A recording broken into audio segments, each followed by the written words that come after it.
We are still making our way through the NBA draft profiles for each team, and we have come to number 10, and that is the Dallas Mavericks. Now, all signs point to them probably trading this pick, so we're going to talk about what teams they could trade with, but we're also going to talk about kind of the best prospects if, for some reason, they choose to hang on to the pick. So we'll get into all that and more right after this. Welcome to the number one place for your daily basketball news and analysis, NBA Central. What's going on, NBA fans? Welcome to another episode of NBA Central. I'm one of the hosts here, Haize, holding it down for the squad. Today, you can follow me right off the top at CEO Haize, at CEO Haize. You can also follow the show at NBA Central Show at Gmail. At NBA Central Pod on every social media platform. NBA Central Show is the email. That's at gmail.com. But nonetheless, let's go ahead and get into it. So we've made our way to pick number 10 with the Dallas Mavericks. And so with that said, the Dallas Mavericks sit in a position where they lost the last game of the season to the Chicago Bulls to try to hold on to this pick. They got lucky. They were able to hold on to it. And so now they sit in a position where they may look to either trade the pick, which is the most likely scenario by every rumor and everything that's coming out there. It seems like the most likely scenario is that they're going to be trading this pick. Or, does a prospect drop there to where they consider keeping it? I don't really see that kind of, being the realistic aspect of it. But the last kind of news that we got on this was an article from Dalton Trigg on June 6th, and he said that the Mavs will almost certainly trade the number 10 pick, and they prefer to keep Josh Green and Jaden Hardy in any type of trade talk. So that makes sense when you look at like how Jaden Hardy, the flashes that he's shown, how he could develop, things like that. I like Jaden Hardy, also like his ability because he's not a player that has to have the ball in his hands a lot. And when you're playing with Luka, the better you can play off ball, the better overall. So I like that. It makes sense that they want to keep Josh Green and they want to keep Jaden Hardy if they can, right? So ultimately, you're looking at them trying to move some pieces. There's been talk of now Kyrie even trying to recruit LeBron James there, which is weird. But, if you can keep Kyrie Irving, convince him to stay there as well, even though, I look at Kyrie, even if he does agree to stay, you're still probably looking at about a season or two before he asks for another trade. I'm not the biggest Kyrie guy. But when you look at now what the Mavs are trying to get to and some potential maybe trade partners for the Dallas Mavericks. Now, there was a rumored deal that I'm going to talk about, which it would have been the Mavs sending the number 10 overall pick and like JaVale McGee and Tim Hardaway Jr. to the Phoenix Suns for DeAndre Ayton. We've heard you hear back and forth things. They could keep Ayton. They could look to move Ayton. They're really kind of exploring all those options down there in Phoenix. But maybe the Phoenix Suns become a trade partner with the Dallas Mavericks, could give the Mavericks a talent. I know not everyone's as high on Ayton. I kind of share that sentiment, but maybe there's some talk for, with Atlanta maybe as well. Kind of same framework of the deal. Tim Hardaway Jr., JaVale McGee really being kind of the pieces there. And that in a move for Clint Capella, I don't necessarily see that. That was this is from an article from who wrote this article? This is from Jed Pogdawan, and he writes for Clutch Points. So again, Clutch Points is kind of up and down. And then lastly, the Dallas Mavericks send in again Tim Hardaway Jr. and JaVale McGee off somewhere else as well. This time it's for Miles Turner and the 10th pick for Miles Turner.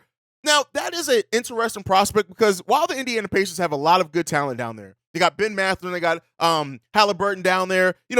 Miles Turner, while not old by any stretch of the imagination, they could look to maybe move on from that contract, not pay a whole lot of money, get a little bit younger. I like the prospect of Miles Turner being on the Dallas Mavericks. I don't know. I'm not a Mavericks fan, so I don't know how the Mavericks fan base would feel about that overall. But those are kind of some of the things that you're looking for if the Mavericks do decide to move on from that number 10 pick. Now, some people could say, hey, the Dallas Mavericks could potentially get even more back than what, that rumor deal that I've talked about. But, just in surveying the land, while there's going to be some real good talent and some talent with some nice upside as well at number 10, I don't know if there are going to be a lot of teams, quote unquote, unless they're trying to dump salary, that are looking to just make a huge move for the number 10 overall pick to where they're blowing up a lot of their team. But, you just never know what's going to happen in this type of environment, in this NBA, where you have a lot of teams that look at the parity around the NBA and make that think that they can, that they're a move away, right? Or they're a slight rebuild away where they want to get younger. So the Mavericks are in an interesting position to kind of take advantage of that if they choose to. They have some salaries that they can use to definitely match almost any level of salary across the NBA as well. It just really depends on how they value the talent of the number 10 and how the team that they trade with values the number 10 pick for what they're able to get back from it, and what ultimately the Mavs, how quickly they think they can really become a contender or put the best team on the floor with what they can get with the number 10 overall pick. But all right, enough of that kind of conversation, right? I just wanted to do that because the Mavs, much like the Trailblazers, are a team that you kind of expect to move on from that pick. But let's talk about some of the best talent that could be available at the number 10 overall pick. And first one up is a player that I have not covered a lot yet on this show, and that's Derek Lively, a 7'1", 230-pound center out of Duke. This guy has the length, the size, and the athleticism to move around the paint at a high level, right?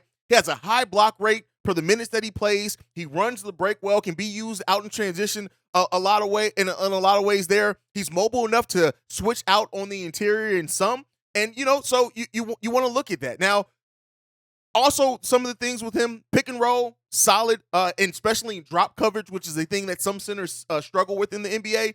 He has enough athleticism to make up for drop coverage. He gets in great position as an offensive rebounder, and he finds he knows how to get putbacks, right? But he's not a guy who's shot a lot as far as a high percentage. 5.2 points per game his freshman career, 15% from three, 60% as a free throw shooter. So, that's some things you want to tighten up there. Doesn't have the greatest lateral quickness, but shows enough where you can switch on some screens on the perimeter for a little while. You just don't kind of want to leave him to stay out with those guys for a long point in time. He didn't show a lot as a post-up scorer or a pick-and-pop option either. So you maybe, and there's enough to say there that maybe he can turn into that a little bit, right? Needs to put on some muscle for sure, as most players in the NBA draft do. And 2.7 fouls in 20 minutes per game. That's a bit concerning there. So, big men in the NBA, especially young big men, have a trouble with staying on the floor. So that's something that you want to look at. Low free throw rate is especially even though he hits that at a 60% clip. Low free throw rate doesn't really take advantage when he's mismatched with younger players yet, but that may just point towards his confidence in his offensive game and how that needs to grow as well. But Derek Lively could be a nice one there at number 10. Another one, though, Taylor Hendricks. Now, this is a guy, 6'9", 215 pounds. He may be off the board before number 10, but there's absolutely enough reason to think he may slide to that as well. Has a good combination of size and athleticism as well. Way more versatile offensively than like a Derek Lively. Solid production from him, 15 points per game on 48% field goal shooting. So solid enough there. He finishes around the rim, good through contact. 52% overall field goal percentage inside the arc as well. And he's a face-up player, but not a post-up player. You don't really expect for him to do a lot of back-to-the-basket type things as well. He's not really the best when it comes to passing the ball either. He's unselfish, right? He can pass the ball okay, but you want to look at his assist-to-turnover ratio is okay, right? But especially as a point forward, if that's how you end up using him, I don't know if he necessarily has the skill set for that, but he can do some passing as well. And needs to work on his release point of his shot. He has a high release point. That needs to come down a little bit, but has good hands, active player as well. He competes, he hustles, right? So you don't have to worry about that. He gets points off the offensive glass on top of that, and he averages about 2.5 offensive rebounds per game, which is solid. You need to work on that a little bit, but solid. He's another player that's going to have to add some muscle at the next level, of course. If he's going to learn how to play in the low post, especially, he's going to have to learn that.